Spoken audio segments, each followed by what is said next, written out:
The regular season is winding down. Good evening, everyone. We're live at John Paul Jones Arena tonight, where the Who's are getting set to play their second to last regular season game of the season. Good evening, everyone. We are live at Toyota Stadium in Frisco, Texas, about 25 miles north of Dallas. This 19,000-seat stadium is used primarily for soccer, but it has hosted the FCS Football National Championship game for the last 7 years. North Dakota State has won the last 5 titles. We're going to crown a new champ this year with James Madison and Youngstown State set to battle on Saturday. It was a tale of two halves for Virginia Tech, and one that ended with the Hokies overcoming their largest deficit in program history. The offense, 35 unanswered points in the second half. The defense, 4 turnovers, 6 sacks.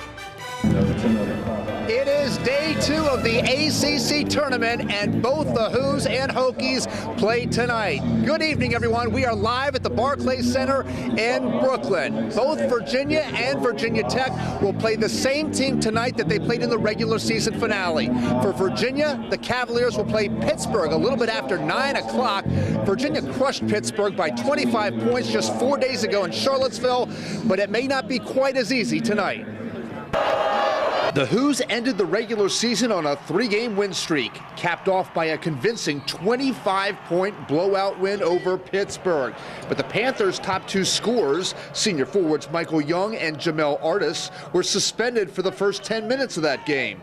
Those guys both played big roles in Pitt's win last night in the ACC tournament over Georgia Tech, combining for 28 points. At the same time, it doesn't really matter who we play. We play with chips on our shoulders, and whoever we face, it really doesn't matter. We expect to win. Virginia lost to Pittsburgh earlier this season at Pitt in overtime, but now it's tournament time. Possessions matter even more. Games are tight. Postseason play, you fall into that again. It's physical. It's a high-level game, and certainly there's handling the stage and the pressure, but my hope is that for the 30 games or whatever it is that they've played, this has prepared them for this moment. UVA's London Parentis says no one wants to play Virginia right now. Momentum, defense is rocking, we're making some shots, playing well offensively, and I think we're healthy, so I think it'll be tough for anybody, obviously, but I mean, it's ACC, so no, I don't think anybody wants to play anybody right now. So we had that feeling, come out, just be ready and prepared, and lock in defensively, and that's the biggest key for us. We want to leave everything on the floor, play with no regrets, play free at all times, being real humble at the same time, but knowing that we're confident enough to beat anybody in the country. Pittsburgh tip off a little bit after 9 o'clock tonight. Now, before Virginia takes the court, the Hokies will take on 10-seed Wake Forest at 7 o'clock. Wake has won 4 straight, including a 14-point win over Tech in the regular season finale. Now, Virginia Tech has a record of 21-9 this season and is likely in the NCAA tournament regardless of what happens tonight. But a Hokie win would certainly solidify Tech's chances. Wake Forest will be playing its second game in 2 days after beating Boston College last night in the first round of the ACC tournament.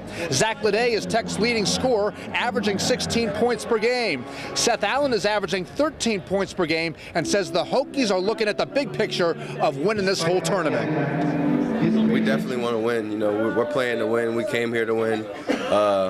We like how our bracket's set up, and we just want to just play together as much as possible. The team that plays the toughest and plays the best defense and plays the most together will win this.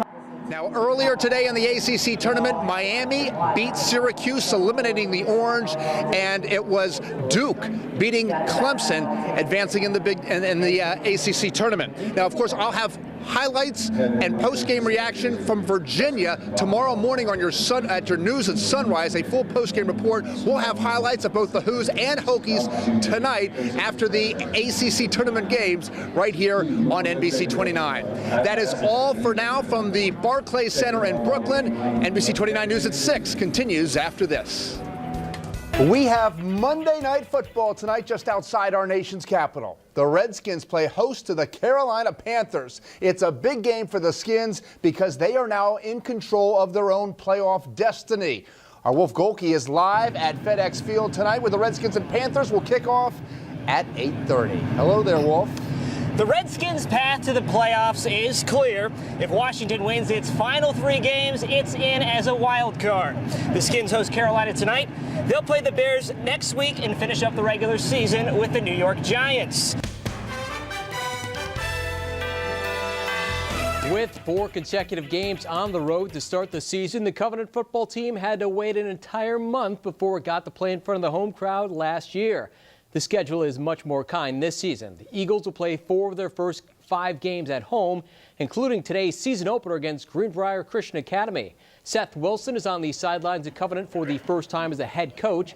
John Hemme and the Eagles get great field position on their first drive, and on their second play from scrimmage, the senior quarterback rolls right and into the end zone for the 11-yard touchdown.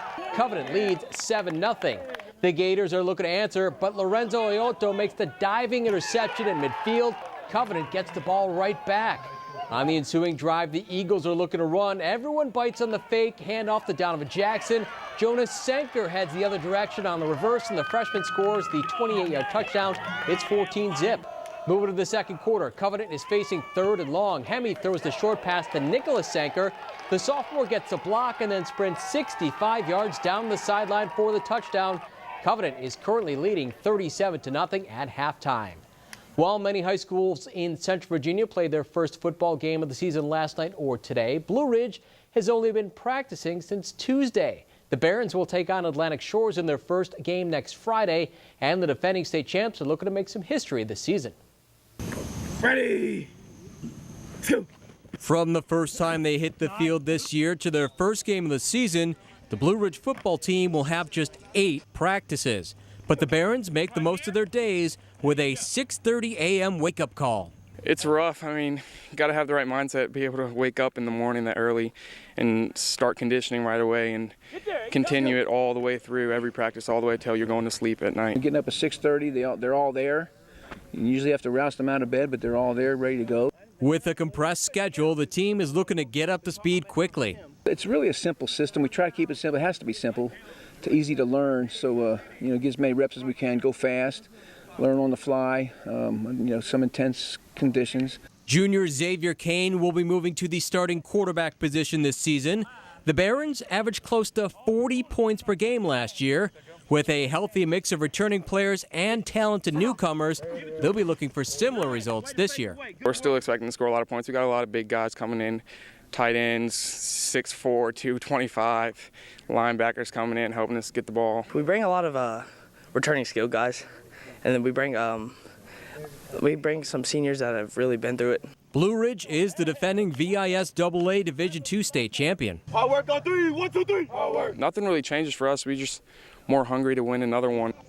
You go from hungry to starving. The Barons have won the state title 3 times in program history, but they've never won it back-to-back. That's another bargaining tool too, but you could be the first team ever in Blue Ridge history to go back-to-back if it plays out that way. We're not setting our goal there now. We just go game by game and expect to win every game, and then that will lead to the state championship. The Virginia volleyball team is hosting Villanova, Liberty, and Hofstra this weekend in the annual Cavalier Classic at Memorial Gymnasium. UVA earned a 3-0 sweep against the Pride in its season opener last night. The Wahoos were on the court against Liberty in their first of 2 matches today. In the first set, Jennifer Weinholt sets up Jelena Novakovic on the outside, and the sophomore gets the kill. It's 10-4 Virginia. The Flames would rally to take the lead. Off the serve now, the Cavaliers' Kat Young gets the spike at the middle of the net. It's tied at 16. Later in the set, the teams are playing at the net. Off the return, Weinholt will use the quick set to get the ball over for the point. UVA wins the first set 25-21. Moving to the second, Alexandra Spencer will go into the bench area to keep the ball alive, and Novakovic will get the point with the spike right down the middle. The Wahoos win the match 3-1. Virginia will play its final match of the Cavalier Classic tonight at 7 o'clock against Villanova. The Virginia field hockey team opened its season with an 11-1 win over Fairfield yesterday on the blue turf. The competition will get much tougher tomorrow as the 10th-ranked Cavaliers welcome in number 7 Penn State. Both teams enter the game with a record of 1-0. The Nittany Lions are the defending Big Ten champs, and they returned 7 starters from a team that went 17-3 last season. UVA is 8-16 all-time against Penn State. The top 10 showdown begins tomorrow at noon at University Hall Turf Field. The Virginia women's soccer team will play at Klockner Stadium for the first time this season tomorrow. The 10th-ranked Cavaliers host Liberty. It's the first of 5 consecutive matches at home for UVA. The Wahoos are 2-0 on the season and coming off a 2-1 win at number 2 West Virginia.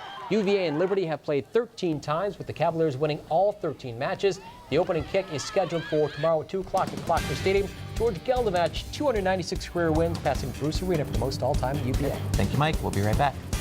Goochland County native John Hicks is one of a growing number of former UVA baseball players who have found success in the big leagues. Hicks has spent most of his professional career in the minors, but this year he's gotten a shot with the Detroit Tigers, and he's proving he belongs. He has plenty of power. And what their strengths are. That ball hit deep to left field, way back, and it's gonna go. John Hicks hit his first big league home run back in April and has hit 3 more since.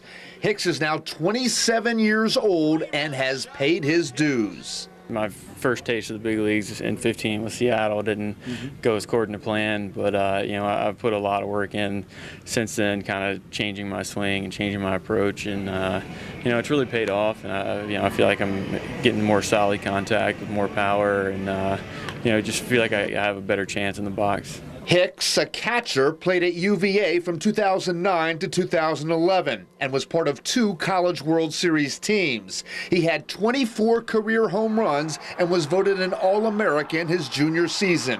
Hicks is one of 15 former Wahoos under Coach Brian O'Connor to reach the big leagues, and many of the guys keep in close contact. Games that Chris Taylor's been having this year, and you look, and the whole message is just blowing up about how awesome he's doing, and and then when Willie's in the big leagues, or Jared, or any of these guys, it's pretty cool. You come in and it's easy to keep up with them because we're talking back and forth about how awesome they're doing. So Hicks has split time this season between the big leagues and minors. With the Tigers, he's batting .320 in 26 games.